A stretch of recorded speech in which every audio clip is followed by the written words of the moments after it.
On this episode of Locked On Angels, what did Perry Minasian have to say to the media about the worst season in franchise history, about the young core, and also about this guy named Anthony Rendon? We've got his answers, and we're going to share our responses. It's time to get locked on with Mike and John, and this is Locked On Angels.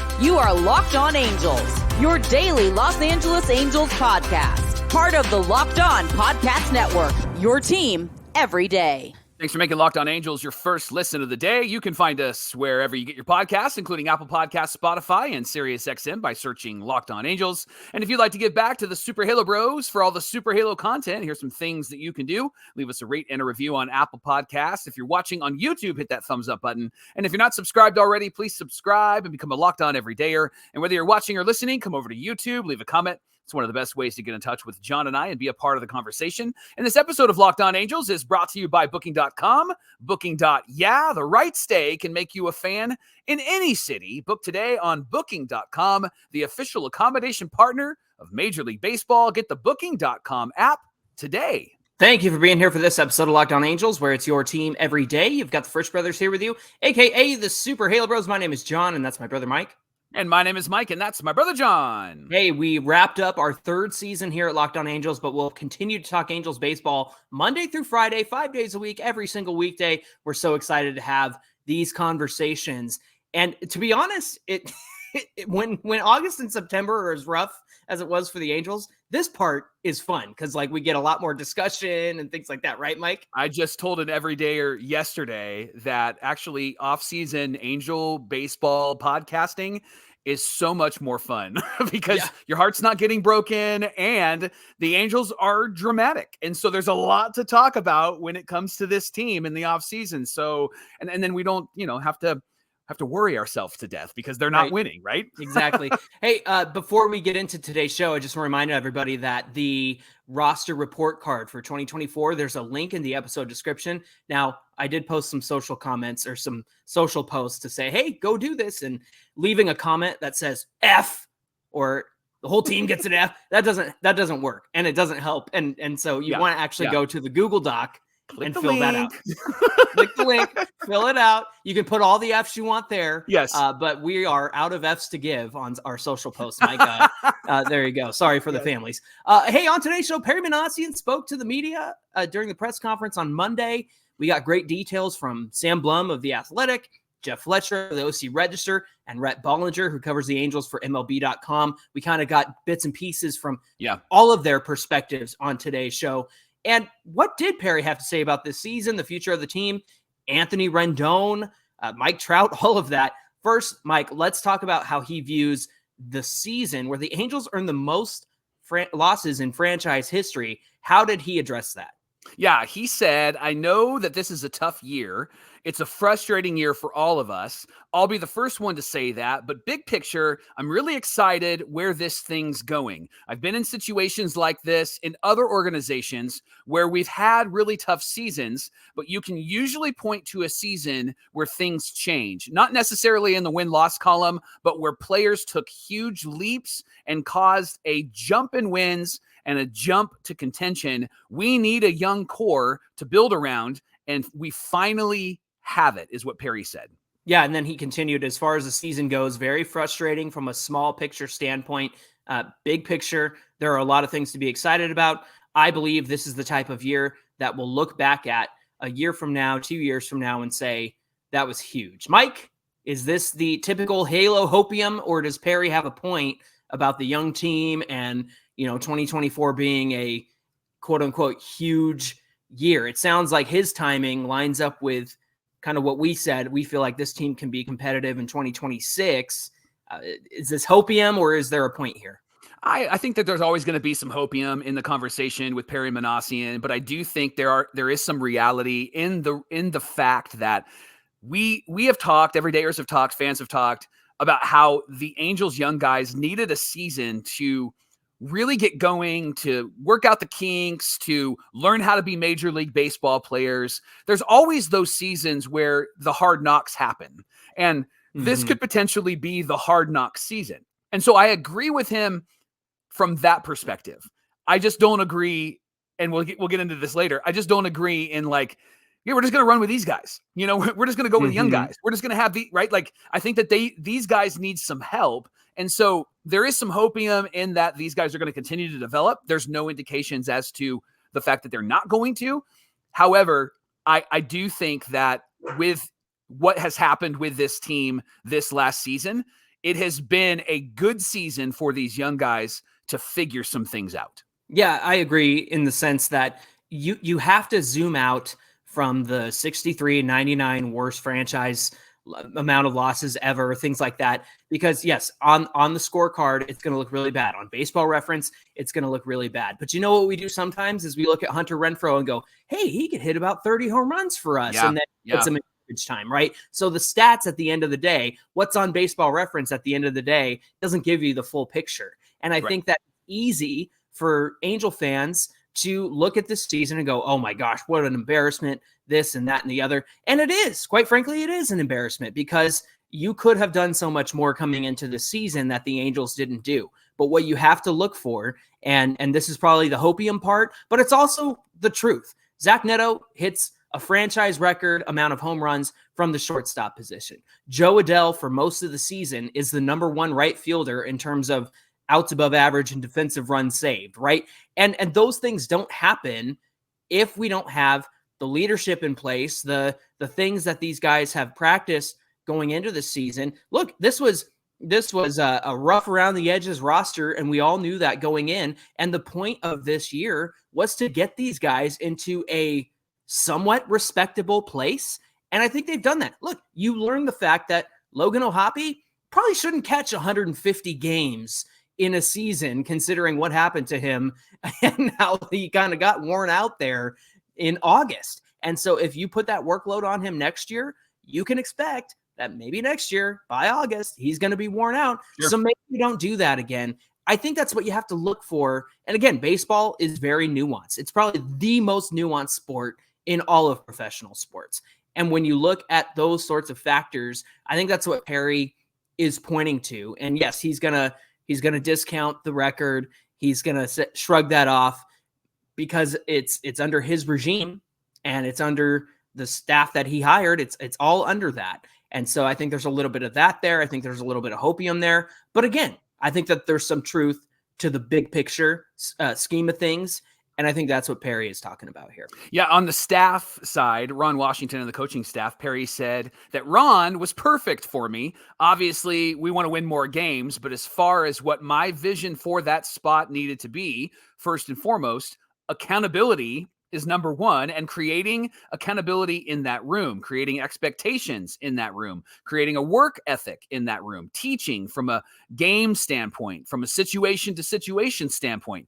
That's for our staff too.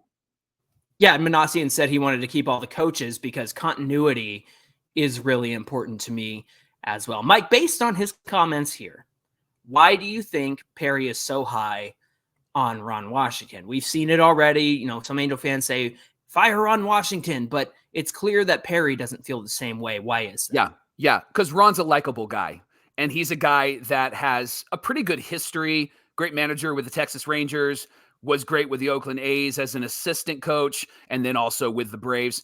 He is a likable guy, and he's probably just electric to be around. And Perry hasn't had his guy. He hasn't had a great relationship, at least all indications are, with Phil Nevin and with Joe Maddon. There's been some tensions, right? And he was able to pick his guy and get the culture and the vibe that he wants. I also think that Perry is watching closely at how Ron and the coaching staff are working with these young players. I know that for the most part, a lot of the basic fundamental things were communicated and they worked on those things. Did it translate onto the field every single game? It didn't, but that's a part of a season like we had this last season. If this is next year and they're still making the same mistakes, then the fans that are frustrated with Ron Washington as the manager have a right to be frustrated. But this is why you need time in baseball. You talk about nuance in baseball. You also need time in baseball because there are a lot of games for a lot of people that need to be played over a period of time. And once you get a lot of games under your system, then you can begin to really evaluate. Like, for example, with Perry, I think now he doesn't get any slack cut for him because he is now on his second contract with the Halos, and this is the team that he has built. And so if this team is not good in 25 and in 26, that's on Perry. And I think the same is true of Ron Washington. If they're not good defensively and they're not good situationally in 25, and if he stays around to 26, then that's on him, right? And so this is where I think Perry is speaking to, like, he saw the private work and now it's time to see it translate onto the field. Yeah, I loved, there was a comment from Everydayer, Miri Kaku. She is always great when it comes to stories about like Ohtani or relating to the Angels. She'll, give her insight because she's Japanese and she's able to offer that to us. And she said something in response to another comment of, the Tigers didn't fire AJ Hinch after 1 year. And I look at the Royals. I can't even pronounce his last name, but I know it's Matt Quattraro. Is that how you say it? I'm not sure. The Royals manager who came on last year. I mean, look, they're both in the playoffs. Will they go far? I don't know. I'm not sure. I did pick Detroit to beat Houston in the wild card because they have all this end of season momentum on their side, and they picked up the win yesterday. But to say, to give somebody 1 year and then immediately cast them aside, that's the Angels' problem, Mike. That's what we've been doing the last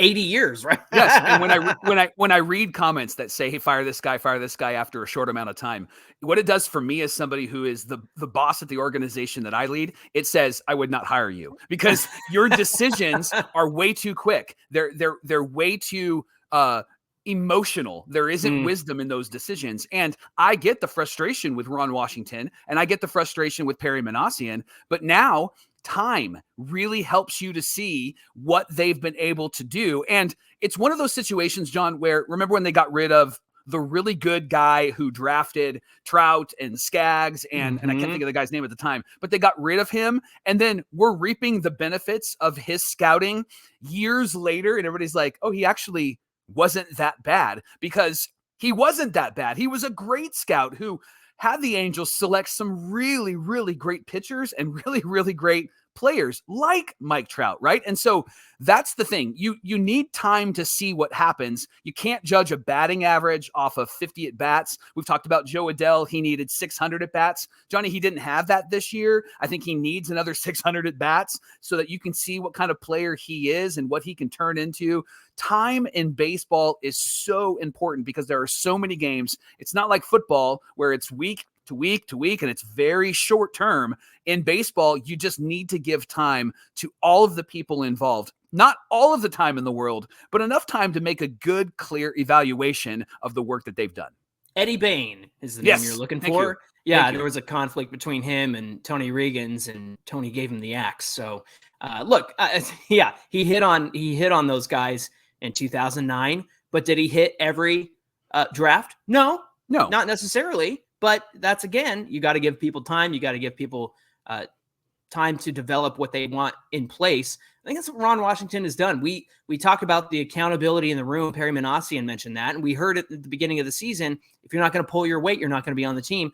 That didn't happen very often this season. I would expect that to happen a lot more in 2025. In fact, later on, the conversation around Anthony Rendon we'll get into might see a little bit more accountability when it comes to guys pulling their weight. So before we get to that, I want to thank you for making Locked On Angels your first listen of the day. Remember that the roster report card is available for you in the episode description. Please fill that out. We had over 300 responses last year. Let's beat that this year and get a good survey, a good sample size. There you go. Yes. Bringing it back to baseball. Good sample size. That's what we're talking about. Coming up on Locked On Angels, Perry spoke about the young core. What did he have to say about that? Well, we'll get into all of that coming right up.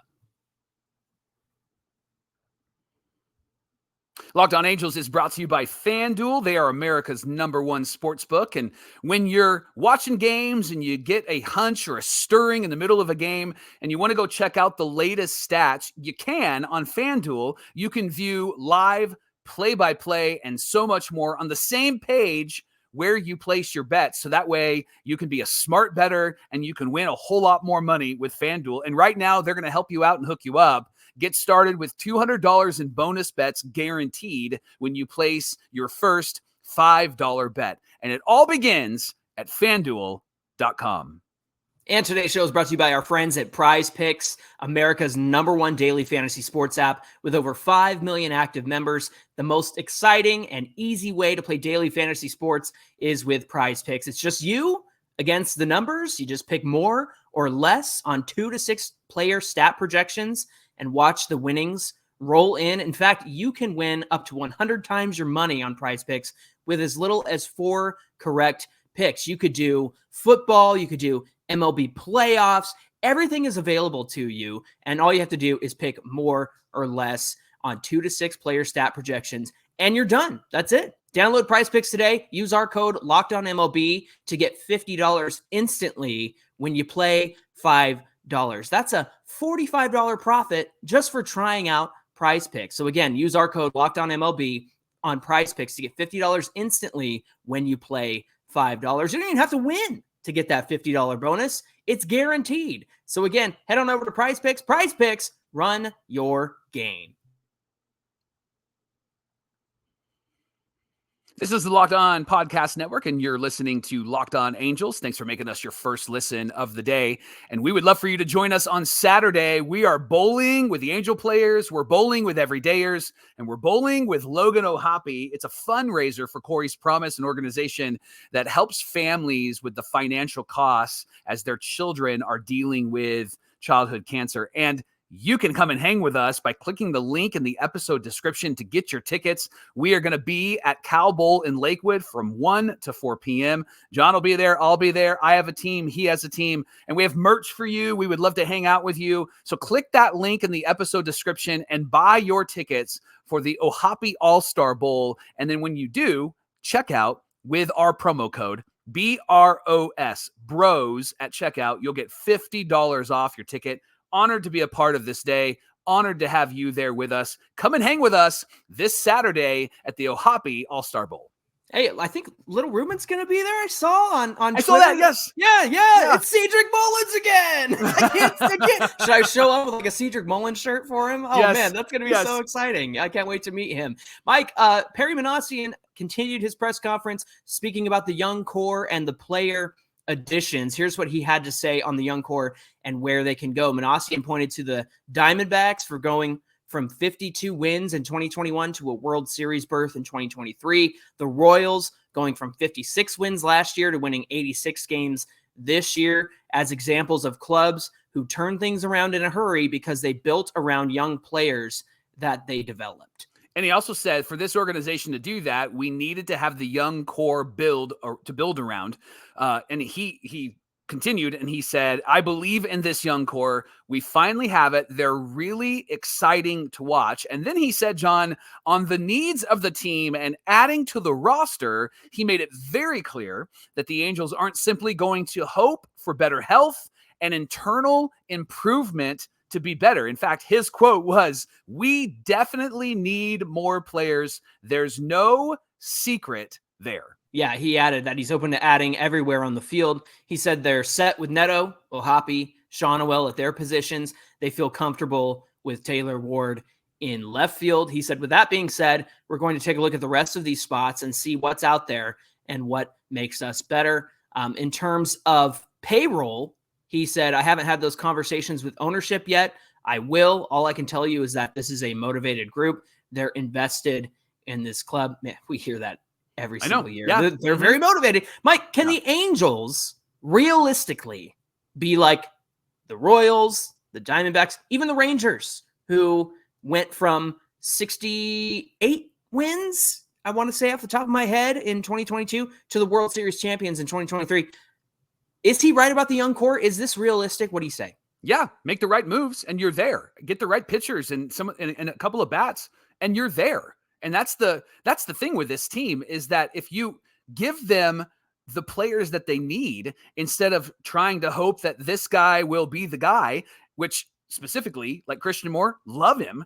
I don't know if he should be starting at second base in 2025, right? And so go and get the guys that you need to fill out this roster. Go and get the pitchers. If you're not going to break the bank for Corbin Burns, go and do what the Royals did by getting a few pitchers that weren't super expensive, actually very cost effective, like Tyler Anderson, and plug them into this starting rotation, because then you're not expecting this starting rotation to play above their heads and above their pay grade, right? You have a lot of people that you could infuse into this roster that could help this young core continue to grow and continue to develop. And I think they're going to be like the Royals. I think they could be like the Diamondbacks, where they're sniffing that third wild card spot. There's a case to be made here, Mike, where, you could look at what they did with Carlos Estevez. They recognized, hey, if we get Estevez out of Colorado, his stuff plays so much better away from the high elevation of Colorado. Yeah. Isn't there somebody, a free agent pitcher somewhere, that the Angels, and specifically Perry Minasian, couldn't they do that Carlos Estevez thing with some free agent pitcher that maybe not a lot of people are looking at, maybe not a lot of people are considering, and pull off a really great signing? I look at what Michael Wacha and Seth Lugo have been able to do for the Royals. And to be fair, Wacha kind of sneakily rebuilt himself over the last few years. Lugo, I mean, he got an opportunity with the Padres and he was out of the pen, and I think he did have a few starts. I could be wrong about that, but his repertoire of like 8 different kinds of pitches is what got him to have so much success and be a Cy Young contender this year. I think Tarik Skubal is going to get it, but the fact is that you find diamonds in the rough sometimes. And I know that we hate playing in the diamonds in the rough. I know that the Angels do that all the time, but the fact of the matter is, I don't think they're going to be able to splurge for Burns. And a lot of people have said, why would they want to come here? I also agree with that. Yeah. Blake Snell might be somebody, there was a lot of connections with Blake Snell and the Angels last offseason. Maybe that's an option again, but I think that they are more than capable of finding somebody who, you look at the underlying numbers, you look at the movement on their pitches, you go on Fangraphs and look at Stuff Plus, and you go, that guy could be something if we just tweak this or we tweak that. Now, not banking on health and adding more players. Do you buy that? It depends on what they actually do with Mike Trout and Anthony Rendon. We'll talk about them in the next segment. But John, that's where it starts. What are they going to do with those guys? Are they going to say, well, if they're healthy? Now, Perry did say something about Rendon. Again, we'll talk about it in the next segment. But I think it really depends on if they're willing to make moves and move them around the diamond and adjust and use that DH position. I really think that that's going to be the first indication on what they'll do this offseason. They have to make decisions about those guys now so that they can make moves this offseason. I certainly don't see why it would be a wise decision to not choose a different strategy, because, and that's what I heard from Perry. I heard Perry go, man, we can't keep doing the same thing over and over and over again. Thank God. Please mean that. Please mean that, because they have been doing the same thing over and over and over again. And so I think that they need to have that strategy clarified right now, which him not talking to Artie about what the budget is, that's frustrating, because like I would have that conversation long before this. And there was some indication from TBW that the budget will grow. That was, I think, more his inclination pulling away from what Perry had said. Bollinger felt the same way. Yeah. Rhett Bollinger felt the same so there was there was a vibe that it was going to be bigger, and it should be, right? It should be a whole lot bigger. They didn't even sniff close to $200 million last season. And so they have a lot of room for flexibility. You even tweeted from Locked On Angels what the arbitration numbers will be for the guys that are going to have the 1-year contract, likely be, right? And it was only about $36 million or so for 12 players. It would put the Angels probably at about 180, maybe 170, $180 million. John, the salary cap or the luxury tax number is 241. So they have a lot of room there to do a lot of things if they're smart about it. I just hope that this isn't just Perry talking, but that there's some action behind it. Yeah, I feel like we got burned last offseason with the talk, and the lack of action. So, I appreciate what's being said here. There's some new things being said here as well, especially in the fact of we're not going to bank on health. We need to address and have depth. And I really hope that they mean that. Doesn't mean that I'm counting on it. I think you feel the same way, but it is refreshing to hear something else besides what we usually hear going into each offseason the last couple of years. This episode of Locked On Angels is brought to you by Booking.com. Booking.yeah, you can explore all those U.S. cities that you've always secretly wanted to visit and learn more about. With hotels and bed and breakfast, vacation rentals, resorts, so much more on Booking.com, you just might find your perfect stay, even in your baseball rival city during the postseason. Maybe it's time to taste test your baseball competition's stadium cuisine. There are some good foods out there. I think it was Sam Blum that posted the milkshake from the campfire milkshake. Oh my goodness. At the White Sox. I wanted that. I wanted that, and I wanted it now. So I went to Booking.com because I wanted to find the right stay at just the right price. With Booking.com's wide variety of choice across the United States, you can go incognito to all your baseball rival cities. No matter what team you're rooting for this postseason, Booking.com can make you a fan of any U.S. city. Booking.com, Booking.yeah. Mike Perry addressed a lot of really important, crucial things going into this offseason, but one of the things that he spoke about was Mike Trout and Anthony Rendon. This is what he had to say. There's been a significant money spent on the payroll. It comes back to the players that we're spending on, and we need our best players to play. They know that. With that being said, we definitely need more players. He said, Mike, he's missing an average of what, 96 per year? That's not going to work. Anthony played in 52 games per year the last 4 years. We need them to be better. It's not for a lack of effort. It just is what it is. But they understand how important they are. And from a payroll standpoint, they take up a significant chunk of the payroll. So when your best players aren't playing, it makes it more difficult. Minasian said they will discuss Trout spending more time at DH or moving to a corner outfield spot. We've covered that conversation prior to this. Something needs to change. This is what you alluded to earlier, Mike. Mm-hmm. Doing the same thing over and over hasn't worked. So what exactly that plan is yet to be determined. We'll continue to talk about it.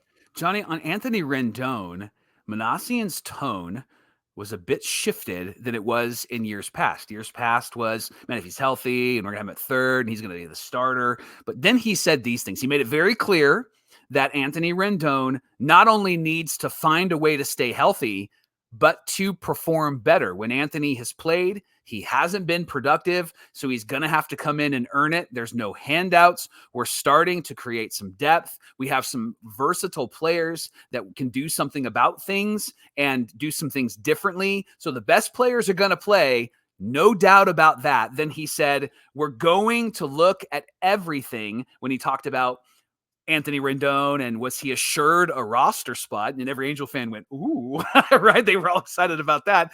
And he said these words, we're going to look at this club, what makes the best sense for this organization. Tony does bring some experience. He's been in winning environments and he's a smart baseball player.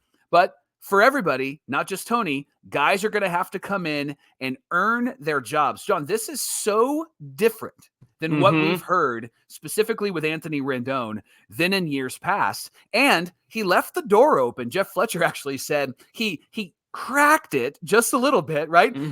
That maybe Rendon isn't on this roster next season, right? And so that probably is why he hasn't had a full discussion about payroll, because there might be a conversation first that goes, bro, I got to get this guy off my team. Yeah. And so we're going to have to pay him to go, right? And I think that that's a smart move, right? Because hoping and wishing and praying and believing that Rendon is going to be any different than what he's been is just foolish, John. And you and I, when we've talked about Rendon, we've talked about how he's had a good impact when he's been in the lineup the last couple of years on the other guys, right? He's had a good impact on the other guys. He's drawn walks and moved runners over. But this year, that didn't even happen. No, there was no reason to have him in the lineup. And weak hitter, not great, no power, couldn't do much at all at the plate. Yeah. Even in years past, even when he's not been great or been injured, we've said, well, he does offer good clutch hitting with runners in scoring position. He offers some, contact and things like that. Nothing like that this year. This was a really bad year for Anthony Rendon. Mike, does he go to the bench like you and I have talked about? Like every time we make our lineups, Anthony Rendon is not in the starting lineup. Or does he get the Upton and Pujols treatment? What do you say? I think the best case scenario is that he's a bench player. I think the best case scenario is that they do give him the release. They release him from his contract. They release him from the team. And I think that that's probably the smartest move, John, because I think that what you've done with Anthony Rendon is you've been patient. You've given him time. You've worked with him. You put him in the lineup as often as you can. Lead off, hitting third, batting cleanup, right? And the guy just doesn't have it. Now, is it because he's not healthy? I don't know. We're going to have a conversation soon about what he's doing this offseason because he's indicated he wants to be healthy. I just don't know if he can be what he was. And even if he can be half of that, John, it's still not justifiable to keep him on this roster when you have somebody like Eric Wagaman who comes in and has more hits and RBIs and home runs in a bite-sized performance than Anthony Rendon has had in the last couple of years. Right, exactly. Is it just me? You mentioned bite-size. Is it just me? Or was there a little bit more bite to Perry's comments this time around? What do you say? Yeah. Is it just me or is it just me? Yes. And I like that there was a little bit of a bite. I just hope, John, that it's not all bark and no bite, right? I hope that it's not what we've heard in years past. It's a little bit of a different narrative, but I do think the reason for some of the more aggressive comments is because he knows that he's at least going to be here for the next couple of years. I was just going to say that. I think he knows that he has at least 2 years, if not 3, with, an option there. And he's had 4 years behind him. Yeah. And I think, when he's 2 years in and has 2 more years, they're still like, I'm still like working things out here. I'm still establishing my culture, the things I want to do. I'm trying to build something. Now he's 4 years in and he's got 2 more years, at least getting paid. I don't know, they could fire him or whatever. That would be ridiculous. But I think you're right. I think he finally has the confidence to go, if Anthony can't perform, then he shouldn't be here. And that's really what I heard from this conversation. And I also noticed the difference in speaking about Trout. Yeah. Trout is, hey, we're trying to figure out a plan that keeps him healthy. We're trying to figure out how to keep him on the field because he's productive when he's on the field, Mike. I know you look at the batting average, it's not great, but that usually is Trout in April anyway. Still hit 10 home runs in that time. And, so that's another conversation. But I see that he has a little bit more bite and a little bit more confidence to talk about these things in a way that we haven't seen before. Again, not trying to, inflate anybody's hopium here. I'm just saying it's about time we had somebody say, this isn't working. Yeah. We have to do something else. Let's start there. Hopefully he can continue to roll with that. Thanks for making Locked On Angels your first listen of the day. Now for your second listen, check out Locked On MLB. It's available on YouTube or wherever you get your podcasts, and it's a part of the Locked On Podcast Network, where it's your team every day. Hey, be sure you give us a follow on social media at Locked On Angels on Twitter, at Super Halo Bros on Twitter and Instagram. Mike posted a playoff bracket on Super Halo Bros in case those are interested. And want to know what you think. And post your brackets too. We'd love to see what you came up with. If you did it, don't cheat because we're already a couple games in here. But we'd love to get your feedback on that. What do we have on deck for Thursday's show, Mike? Well, we talked about Jerry Reinsdorf's letter and what he said to White Sox fans. And then in the middle of the show, I said, I wonder what Artie's letter would sound like if Artie wrote a letter. So John's going to write a letter. I'm going to write a letter. And then you've written some letters and we're going to present those letters to you of what Artie should say, not would say, should say. And there's some pushback from some everydayers that we'll bring up as well as to if Artie should even write a letter. We're going to talk about all of that tomorrow on Locked On Angels. All right. Looking forward to that conversation. We hope you'll come back and join us. Until then, my name is John and that's my brother, Mike. And my name is Mike and that's my brother, John. Thanks for being here with us, everybody. And we'll see you back here on Thursday. Is it just me or is it just me? Isn't that so true?